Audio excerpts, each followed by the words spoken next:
ভুল বকাই স্বাভাবিক, এজন্য বলতেছে আমি পদত্যাগ করিনি। আবার কোন সময় বলতেছে আমি চট করে ঢুকে পড়বো। এই ভুল না হয় উনি বকতেই পারে, কোনো সমস্যা নাই, কিন্তু আমাদের মাফ করে দেওয়া হবে। আল্লাহকে সাক্ষী রেখে বলতেছি আজকের এই কথাটা। গত 16 বছর আমরা ওই আল্লাহকে সাক্ষী রেখে বলতেছি, আমরাও বিভিন্ন সময় চেষ্টা করেছি, আমাদের এতটুকুন গিয়েছি বিভিন্ন জায়গায়, তাদের সাথে কথা বলেছি, তাদের সামিল হয়েছে বিভিন্নভাবে। এর মাধ্যমে ইসলামী আন্দোলনের নেপথ্যে বড় কোনো ঘটনা ছিল। গত 16 বছর অনেক জায়গায় জাহাঙ্গীরনগর বিশ্ববিদ্যালয় ইসলামী আন্দোলনের উপর ঘাঁটি, অথচ সেই জাহাঙ্গীরনগর বিশ্ববিদ্যালয়ে নামাজ পড়লে পারে শিবির মনে করে পিটানো হয়। অথচ আপনারা জানেন না, যারা পিটে, যারা অনেক কিছু করে, দিনের বেলায় তারা সন্ত্রাস, রাতের বেলায় তারাই তাহাজ্জুদ পড়ে। গত 16 বছর কে কিভাবে গোপন ইসলামের কাজ করেছে ওই আল্লাহ ছাড়া কেউ জানে না। আজকে আর গোপনে করার কোনো সমস্যা নাই, আজকে প্রকাশ্য হবে। আপনাদের জন্য এই দরজা উন্মুক্ত থাকতে হবে, সব মাফ হবে। শর্ত হলো ইসলামের জন্য আপনাকে নিবেদিত হতে হবে। জোরে বলেন কথা ঠিক না বেঠিক? মনে রাখবেন, আমরা আশা করব ডক্টর ইউনূস স্যারের মাধ্যমে বাংলাদেশ সংস্কার হবে, ইসলামের কোরআনের আইন চালু হওয়ার একটা শুভ সূচনা শুরু হবে। এদেশের প্রশাসনকে আবার সংস্কার করে তৈরি হতে হবে। আর কোনোদিন পুলিশের গায়ের পোশাক পরে এসে বক্তাকে মঞ্চ থেকে নামানোর সাহস আর পাবে না। আর কোনোদিন এই দৃশ্য হবে না, আলেমের গায়ে মামা রেখে বাংলাদেশের কোনো পুলিশ চলতে পারবে না। সুতরাং আমাদের দায়িত্বহীন কণ্ঠে ঘোষণা হলো, এই বাংলাদেশ কালামানিক শয়তানের নয়, শাহরিয়ার কবিরের বাংলাদেশ নয়, দাদাদের বাংলাদেশ নয়। যতদিন পর্যন্ত বাংলাদেশের পূর্ব দিগন্তে সূর্যটা পশ্চিম দিগন্তে ডুববে, ততদিন পর্যন্ত বাংলাদেশের নেতৃত্ব আলেমরাই দিবে। নতুন কোন জালেমের তৈরি হলে পারে সেই জালেমকে বাংলাদেশের মানুষ আর গ্রহণ করবেন ইনশাআল্লাহ। করে বলেন কথা ঠিক করে। আল্লাহ বলেছে ভালোবাসো আমাকে আর অনুসরণ করতে হবে আল্লাহর নবীকে। জোরে বলেন ঠিক? আল্লাহর নবীর জীবনী বলতে গিয়ে ভাই বলেন তো, আমাদের নবীর জীবনের দুটা দিক, একটা হলো মিলাদুন নবী আর একটা সিরাতুন নবী। আপনারা ধুপইলা লালপুরের মানুষ, মিলাদ না সিরাত কোনটার পক্ষে আছেন? মিলাদের সাথে আপনারা নাই নাই নাই গালা বলতেছে নাই। মিলাদকে অস্বীকার করা মানে আপনারা এক বিপদের ভিতর আছেন। মিলাদ মানে কি? মাউলুনতুন থেকে মিলাদ, তার মানে হলো জন্ম। আমার যদি মিলাদেরই ঠিক না থাকে তাহলে আমার জন্মেরই ঠিক নাই। তাহলে মিলাদ অবশ্যই আছে। মিলাদ মানে হলো জন্ম, সেটা আমারও হতে পারে, নেতারও হতে পারে, ভাইজানেরও হতে পারে, নবীরও হতে পারে। আল্লাহর নবীর মিলাদ যখন হয় তখন হয় মিলাদুন নবী, নবীর জন্ম বৃত্তান্ত আলোচনা। আর সিরাতুন নবী, নবীর জীবনের পথ আলোচনা করা। জোরে বলেন সুবহানাল্লাহ। আচ্ছা, আমরা মিলাদ এখন আলোচনা করব। মিলাদ কি?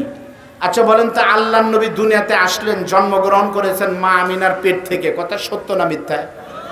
আচ্ছা, যখন জন্ম নিলেন বিশ্বনবী রহমত যখন ঝরে পড়লো মা আমিনার ঘরে, একটা সন্তান দুনিয়াতে আসতে, প্রসব ডেলিভারি হতে কয় মিনিট লাগে ভাই? সন্তান জন্ম হতে কয় মিনিট লাগে? 3 দিন লাগে? 2 ঘন্টা? ধরলাম 1 ঘন্টা। তাহলে মিলাদ মানে হলো জন্ম। আল্লাহর নবীর জন্ম হয়েছে মা আমিনার ঘরে, সর্বোচ্চ কয়েক মিনিট অথবা ধরলাম 1 ঘন্টা। তাহলে মিলাদের আলোচনা আমরা করব আমাদের জীবনে 2-1 ঘন্টা কোনো কোনো সময়।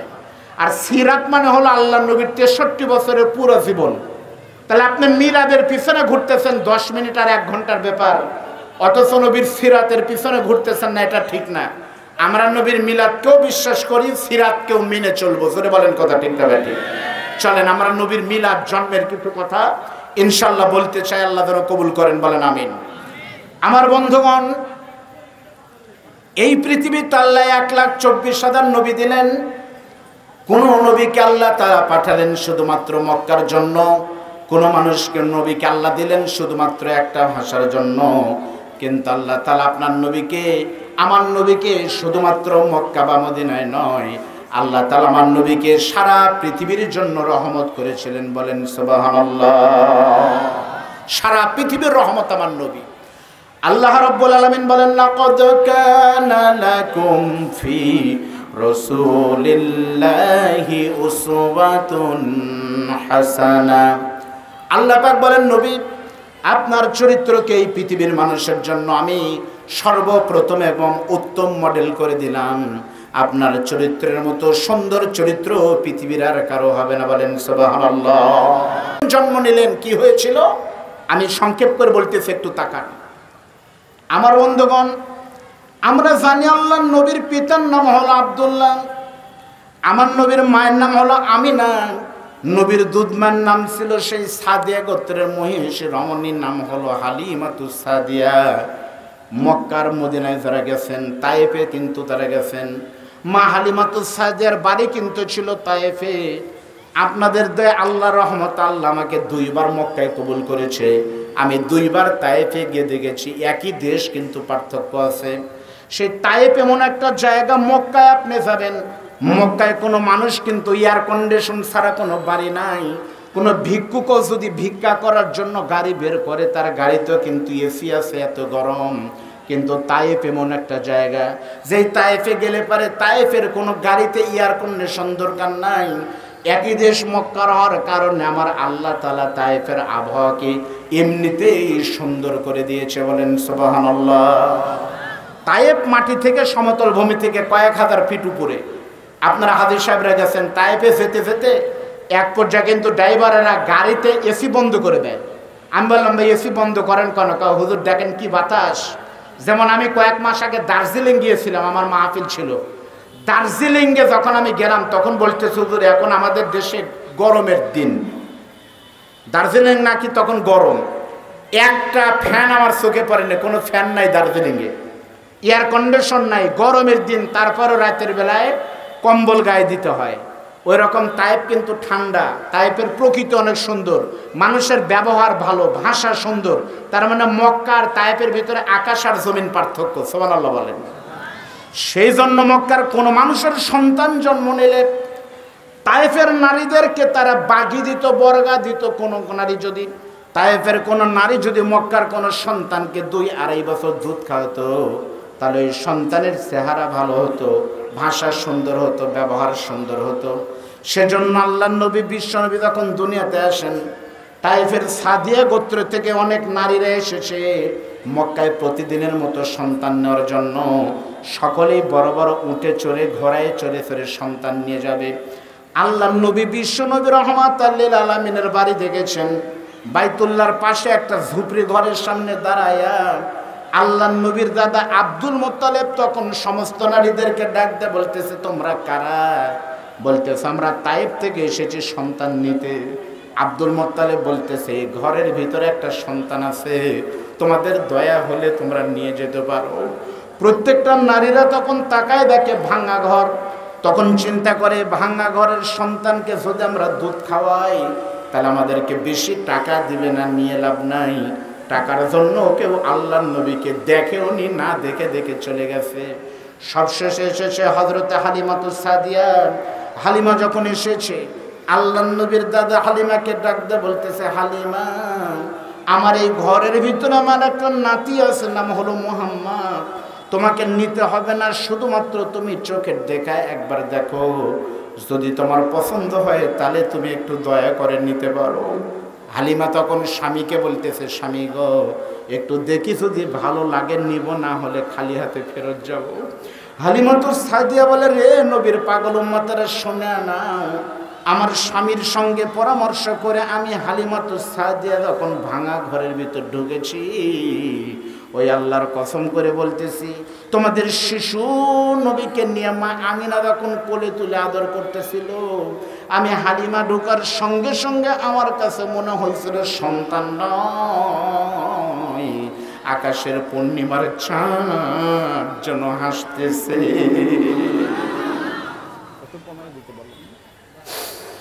হালিমাতুস সাদিয়া বলেন, আমি নিজে দেখেছি নবীর চেহারা।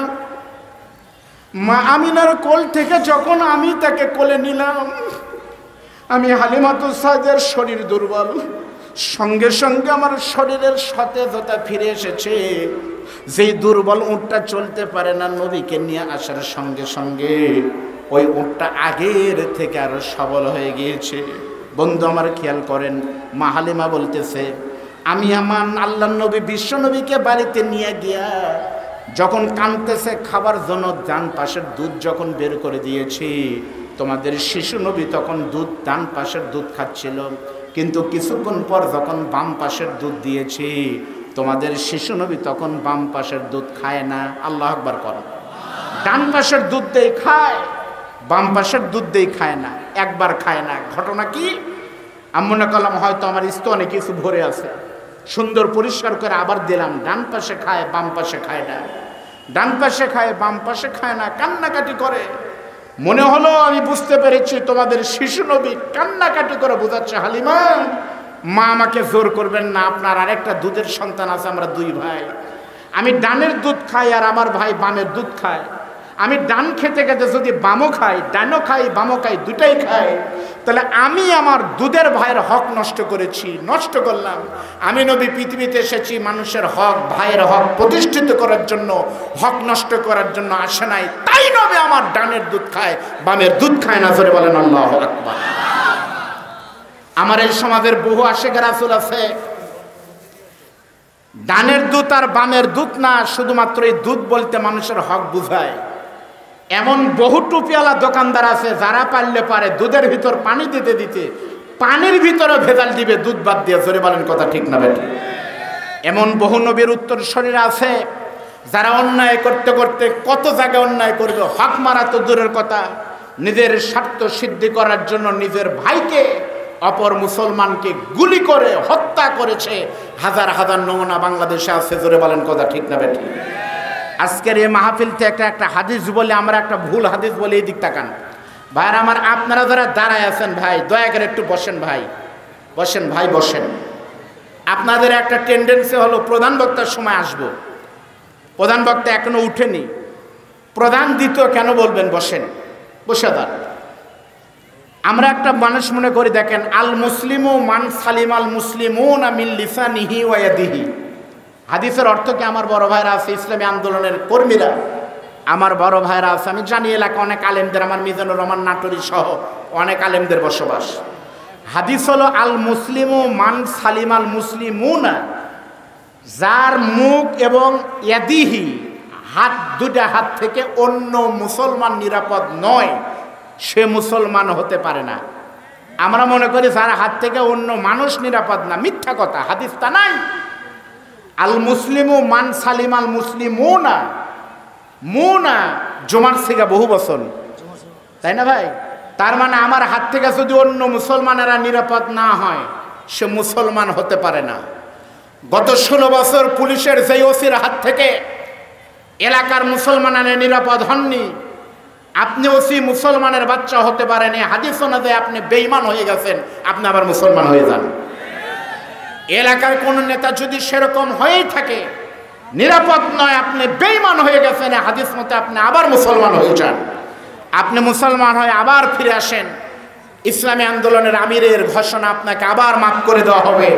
তবে ওমর হয়ে বের হয়েছিলেন, এবার ইসলাম গ্রহণ করে খলিফা হয়ে ঢুকে যান, আপনাদের জন্য দরজা আবার উন্মুক্ত আছে। ধরে বলেন কথা ঠিক না বেঠিক? কিন্তু আমরা খেয়াল করতেছি বড় নেতাদের খবর নাই, পাতি নেতাদের সিঙ্গারার দোকানে এখনো গরম কিন্তু থামে নাই। বড় নেতার অবশ্যই এদিক সেদিক বলতেছে। 2 দিন আগে মুফতি আমির হামজার মাহফিল ছিল বগুড়াতে, আজিজুল হক কলেজে। আল্লামা সাইদি সাহেব হুজুরের মানে সিরাতের মাহফিলের পরে প্রথম আমরা একটা আয়োজন করেছিলাম বগুড়া থেকে। সেখানে আমির হামজা বলল, এক লোক রাস্তা দিয়ে যাচ্ছে আর বেটাকে বলতেছে, ভাই কেমন আছেন? ছেলে তখন বলতেছে, আমি আপনার ছেলে। কই তো ভাই চিনেই, বলতেছে আপনি কেমন আছেন ভাই? ছেলে গিয়ে বাড়িতে গিয়ে তার মাকে বলতেছে, মা আমার বাপ আমাকে ভাই বলে ডাকছে, তুমি এর বিচার করো। বউ স্বামীকে ডাকতে বলতেছে, আচ্ছা তুমি ভাইকে জাজ্জলমান দুপুরবেলা ছেলেকে তুমি ভাই বললো কে? স্বামী তখন বউকে বলতেছে, ওই তো মা, গরু হারালে ওই রকম হয় মা, গরু হারাইছে জন্য দুপুরবেলা ভাইকে ছেলেকে বলছে ভাই, সন্ধ্যায় বউকে বলছে মা। তাহলে 60,000 টাকার একটা গরু হারানোর কারণে যদি লোকটা যদি ভাইকে বাপ কি বলে, ছেলেকে ভাই, বউকে মা বলতে পারে, 16 বছরের এত বড় একটা রাজত্ব হারায় ভুল বকাই স্বাভাবিক। এখন বলতেছে আমি পদত্যাগ করিনি, আবার কোন সময় বলতেছে আমি চট করে ঢুকে পড়বো। এই ভুল না হয় উনি বলতেই পারে, কোনো সমস্যা নাই, কিন্তু আমাদের মাফ করে দেওয়া হবে। আল্লাহকে সাক্ষী রেখে বলতেছি আজকের এই কথাটা। গত 16 বছর আমরা ওই আল্লাহকে সাক্ষী রেখে বলতেছি, আমরাও বিভিন্ন সময় চেষ্টা করেছি, আমাদের এতটুকু গিয়েছি বিভিন্ন জায়গায়, তাদের সাথে কথা বলেছি, তাদের সামিল হয়েছে বিভিন্নভাবে। এর মাধ্যমে ইসলামী আন্দোলনের নেপথ্যে বড় কোনো ঘটনা ছিল। গত 16 বছর অনেক জায়গায় জাহাঙ্গীরনগর বিশ্ববিদ্যালয় ইসলামী আন্দোলনের উর্বর ঘাঁটি, অথচ সেই জাহাঙ্গীরনগর বিশ্ববিদ্যালয়ে নামাজ পড়লে পারে শিবির মনে করে পিটানো হয়। অথচ আপনারা জানেন না, যারা পিটে, যারা অনেক কিছু করে, দিনের বেলায় তারা সন্ত্রাস, রাতের বেলায় তারাই তাহাজ্জুদ পড়ে। গত 16 বছর কে কিভাবে গোপন ইসলামের কাজ করেছে ওই আল্লাহ ছাড়া কেউ জানে না। আজকে আর গোপনে করার কোনো সমস্যা নাই, আজকে প্রকাশ্য হবে।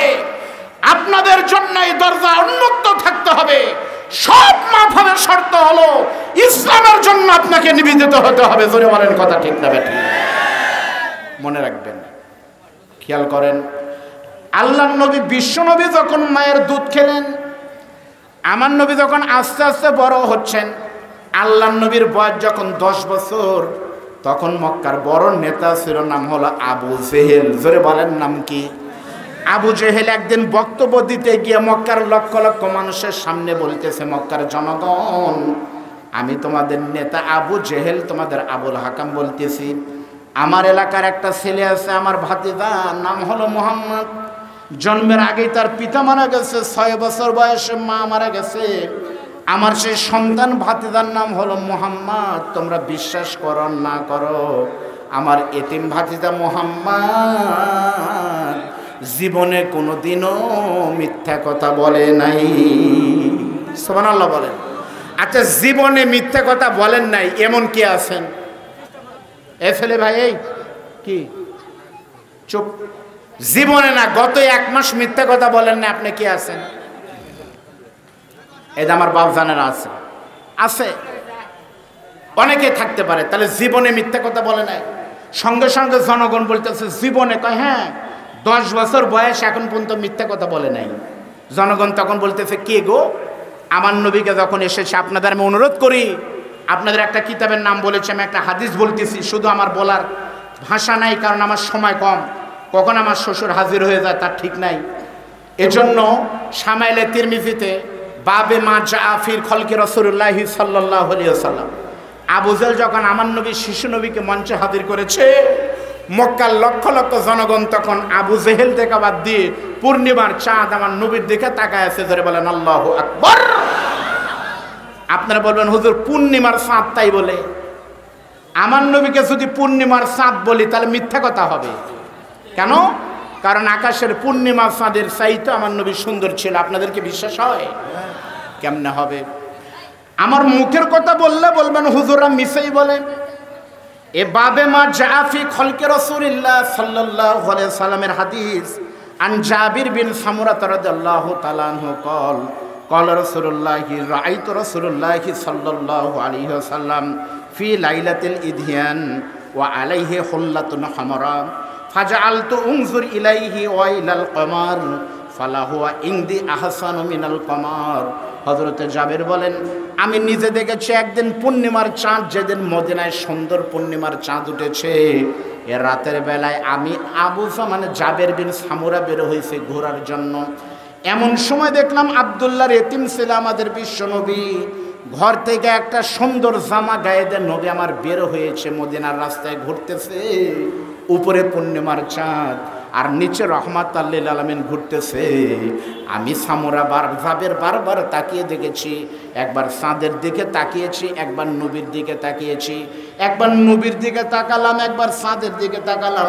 তাকাতে তাকাতে আমার কাছে মনে হয়েছে, হাদিস বলতেছি, ফালা হুয়া ইনদি আহসানু মিনাল কমার, আমার কাছে মনে হয়েছে আকাশের পূর্ণিমার চাঁদের চাইতেও আমার নবী সুন্দর।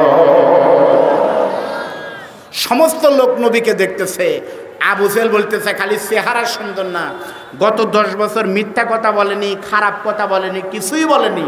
এই সমস্ত গুণাবলী থাকার কারণে আমি আবুল হাকাম তোমাদের নেতা মোহাম্মদের নাম দিলাম। আজ থেকে আমার মোহাম্মদ ভাতিজার নাম আর মোহাম্মদ নয়, এখন থেকে শুরু করে রাষ্ট্রীয় উপাধি মোহাম্মদের নাম হলো আল আমিন। জোরে বলেন সুবহানাল্লাহ। আল্লাহর নবী 10 বছর বয়সে উপাধি পেল আল আমিন। আপনাদের বলতে হবে লালপুরের ভাইরা, আল আমিন শব্দের অর্থ কি? এ মুরাব্বি, এ মুরাব্বি, মুরাব্বি, মুরাব্বি, এ মুরাব্বি।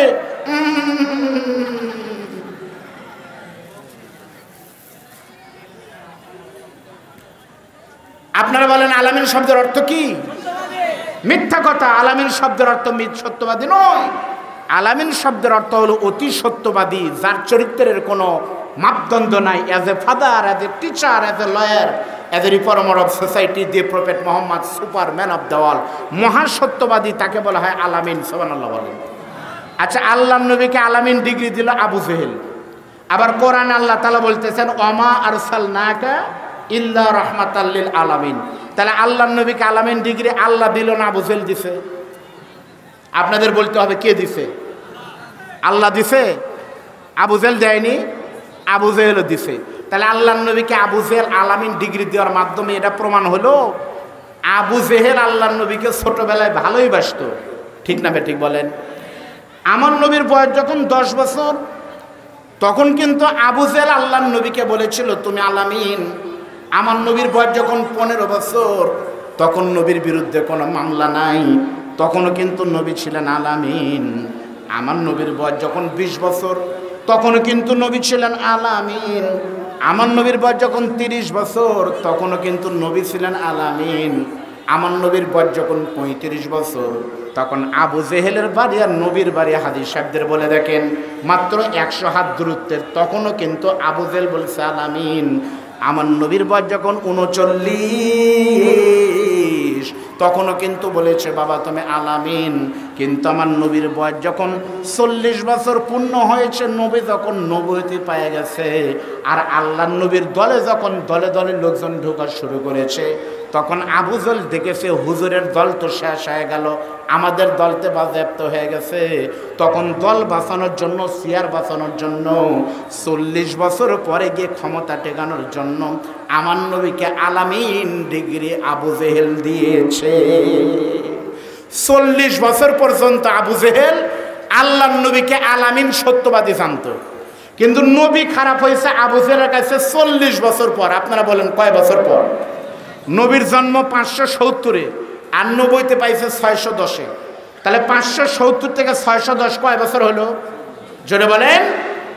আল্লাহর নবী আবু জেহেলের কাছে খারাপ হয়েছে কোরআন বলার কারণে 40 বছর পরে। এই বাংলাদেশও সেই আল্লাহর নবী বিশ্বনবী রাহমাতাল লিল আলামিনের মুজাসসাম নমুনা আলেমরা, নবীর ওয়ারিস আলেমদের যোগ্য প্রতিনিধি। আজকে নাম বললে আর কোনো সমস্যা নাই। গত 16 বছরও এদেশের রাজনৈতিক দলেরা যখন নাম নিতে পারে নাই, অফিস খুলতে পারে নাই, সম্মেলন করতে পারে নাই, আল্লাহর কসম, তখন এদেশের আলেমরা প্রত্যেকটি মাহফিলে আল্লামা দেলার হোসেন সাইদির নাম প্রত্যক্ষভাবে অথবা পরোক্ষভাবে কোরআনের পাখি নাম নেয় নাই, এমন কোনো মাহফিল হয় নাই। জোরে বলেন কথা ঠিক না বেঠিক? আল্লামা সাইদি আওয়ামী লীগের কাদের কাকার কাছে পালাবো না, ওনার কাছেও খারাপ হয়েছে 40 বছর পর। জোরে বলেন ঠিক না বেঠিক? কখন খারাপ হয়েছে? যখন কোরআনের কথা বলছে। 40 বছর পর যুদ্ধাপরাধী হয়েছে কোরআনের কথা বলার কারণে। গুনে দেখেন 40 বছর পর খারাপ হয়েছে কখন? আল্লাহর নবী যখন খারাপ হয়েছিল। আল্লাহর নবী বিশ্বনবীর রাতের বেলায় কোরআন পড়তেছে, আবু জেহেল আস্তে করে ঘুম ভেঙে দেখে কি সুন্দর কোরআনের আওয়াজ আসে। এক পা দুপা করতে করতে গিয়ে দেখে ছোট্ট ঘরের ভিতর থেকে কি সুন্দর একটা কিতাব পড়তেছে। আবু জেহেল তখন ডাক দে বলে, ও মোহাম্মদ আল আমিন তুমি কি পড়তেছো? আল্লাহর নবী তখন ডাক দে বলতেছে, চাচাজি আমি যে কিতাব পড়তেছি সেই কিতাবের নাম হলো আল কোরআন, এটা হলো আল্লাহ পাকের বাণী। সঙ্গে সঙ্গে আবু জেহেল বলতেছে, ভাতিজা তোমার কোরআন আমিও পড়তে চাই। জোরে বলেন সুবহানাল্লাহ। যখন বলেছে তোমার কোরআন আমিও পড়তে চাই, সঙ্গে সঙ্গে আল্লাহর নবী চোখের পানি ফালায় 2 হাত বের করে বলতেছেন, চাচা এই কোরআন আপনিও পড়বেন, কোনো সমস্যা নাই। এ কোরআন সকলের জন্যই উন্মুক্ত, সকলেই পড়তে পারে, অসুবিধা নাই। কিন্তু শর্ত হলো লা ইয়ামাসসুহু ইল্লাল মুতাহহারুন, এই কোরআন পবিত্র না হয়ে ধরা এবং পড়া কোনোটাই যাবে না। এই কোরআন যদি পড়তে চান চাচা, আপনাকে পবিত্র হওয়া লাগবে, ওযু করা লাগবে। আপনারা কোরআন শরীফ যদি পড়ে দেখেন, আবু জেহেলের জীবনে হাদিস শরীফ শুধু পড়লে হবে না, আবু জেহেলের জীবনে অনলাইনে পাওয়া যায়। আবু জেহেলের কিন্তু মাথায় টুপি ছিল, মুখে দাঁড়িয়ে ছিল, জুব্বা গায়ে দিয়ে ঘুরতো। আবু জেহেল তখন বলতেছে, বাবা মোহাম্মদ, কোরআন পড়তে গিয়ে যদি ওযু করতে হয়, পবিত্র হতে হয়, তাহলে আমি আবুল হাকাম ওযু করে আসবো, তবুও কোরআন পড়বো। আল্লাহ নবী তখন ডাক দিয়ে বলতেছেন, চাচাজি, আপনাকে কোরআন পড়তে হলে অবশ্যই পবিত্র হওয়া লাগবে, তবে পবিত্র হওয়ার মাধ্যম হলো দুইটি। মুসলমানের পবিত্র হলো ওযু দিয়া, আর আপনার মতো কাফের বেঈমানের পবিত্রতা হবে কালেমা দিয়া। কালেমা পড়া লাগবে। আল্লাহর নবীকে আবু জেহেল তখন বলতেছে, কালেমা কি বাবা? কালেমা কালেমা হলো লা ইলাহা ইল্লাল্লাহ, there is no God without আল্লাহ।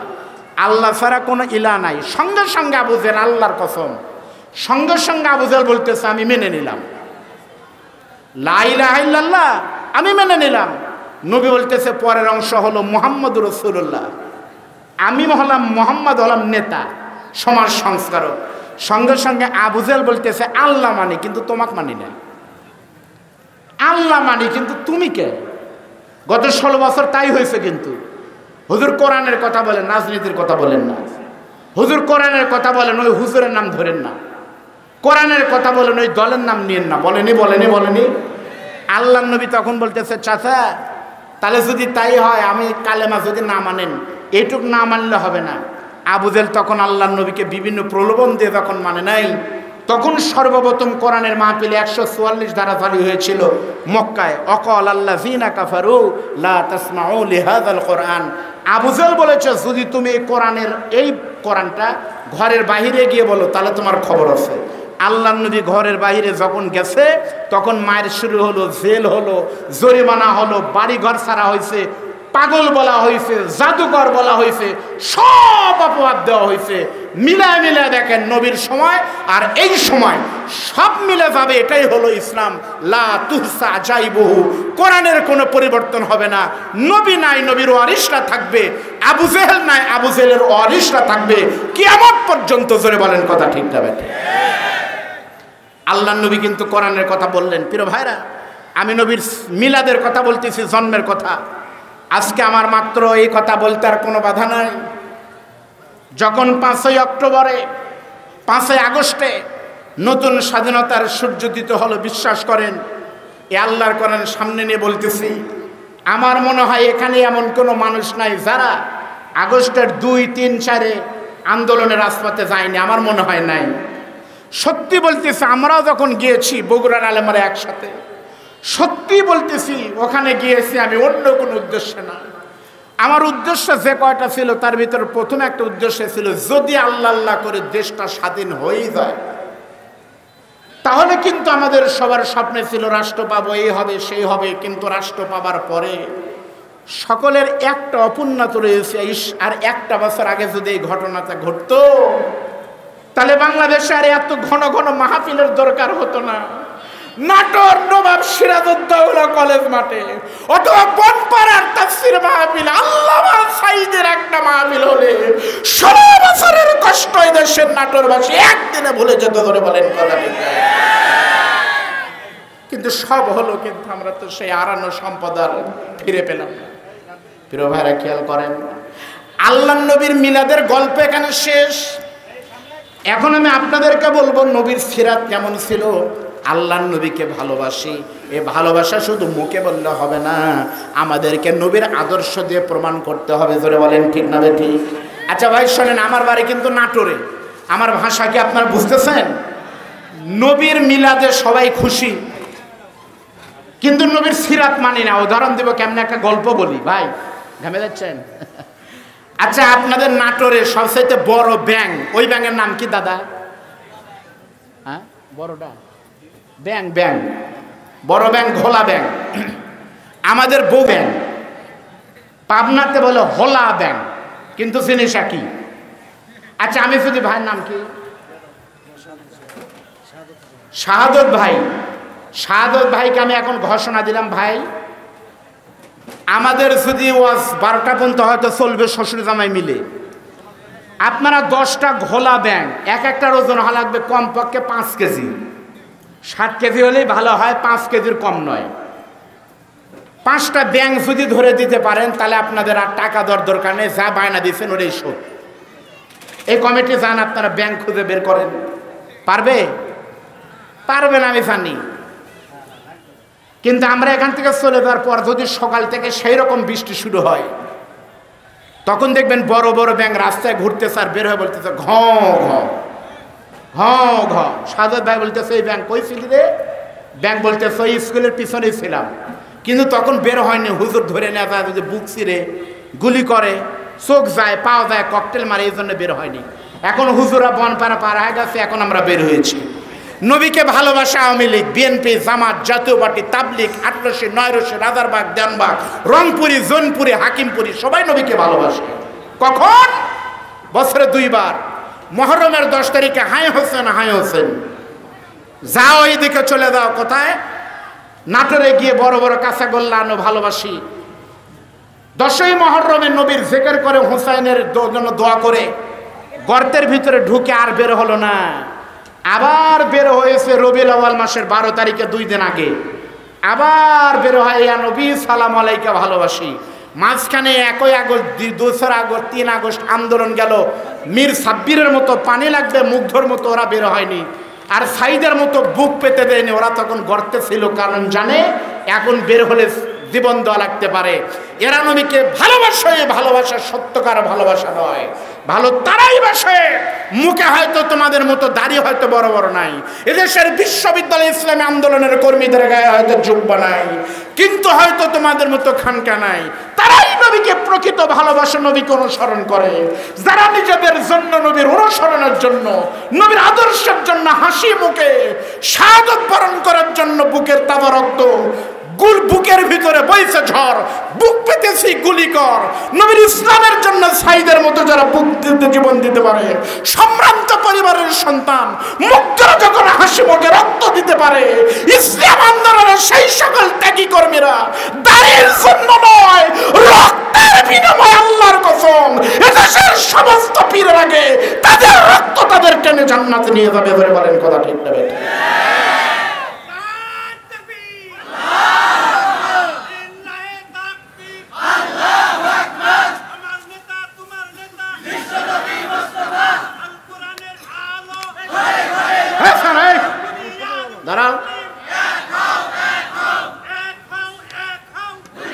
দাঁড়ান দাঁড়ান,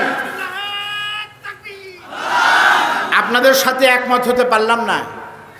আপনারা আল কোরআনের আলো ঘরের ভিতর জ্বালো, এখনো ঘরে জ্বালাবো? আরে আমরা হুজুর মানুষের বউ তো বোরকা পরে বাড়িতে থাকে, তাও তো বছরে 2-1 বার বলে যে আমাদের ঘর থেকে বাইরে করে একটু কক্সবাজার নিয়ে একটু যান। আমরা হুজুরের বউ জন্য কি সারা জীবন ঘরেতে থাকবো?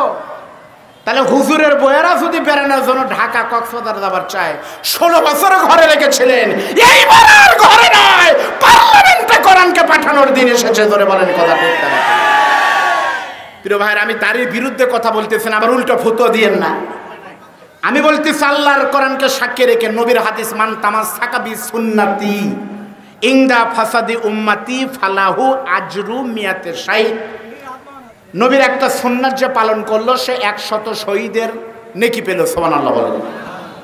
ইসলামী আন্দোলনের যারা রাহবার আছে তাদের কারো মুখে দাড়ি নাই এমন ঘটনা আছে?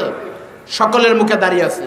আমার ইসলামী আন্দোলন মঞ্চে শুধুমাত্র জামাত ইসলাম নয়, আজকের নাম ধরে বলবো না অমুক ইসলাম, আজকে হেফাজত ইসলাম, আল্লামা মামুনুল হক, ডক্টর শফিকুর রহমান, ডক্টর খালিদ স্যারের মতো উপদেষ্টারা সব এক হয়েছে। 2-1 পীর যদি খানকা টেকানোর জন্য শুকনা রাস্তায় জাহাজ নিয়ে আসেন, ওই জাহাজের তলা থাকবে না। ধরে বলেন কথা ঠিক না? আজ আমরা এক হতে চাই।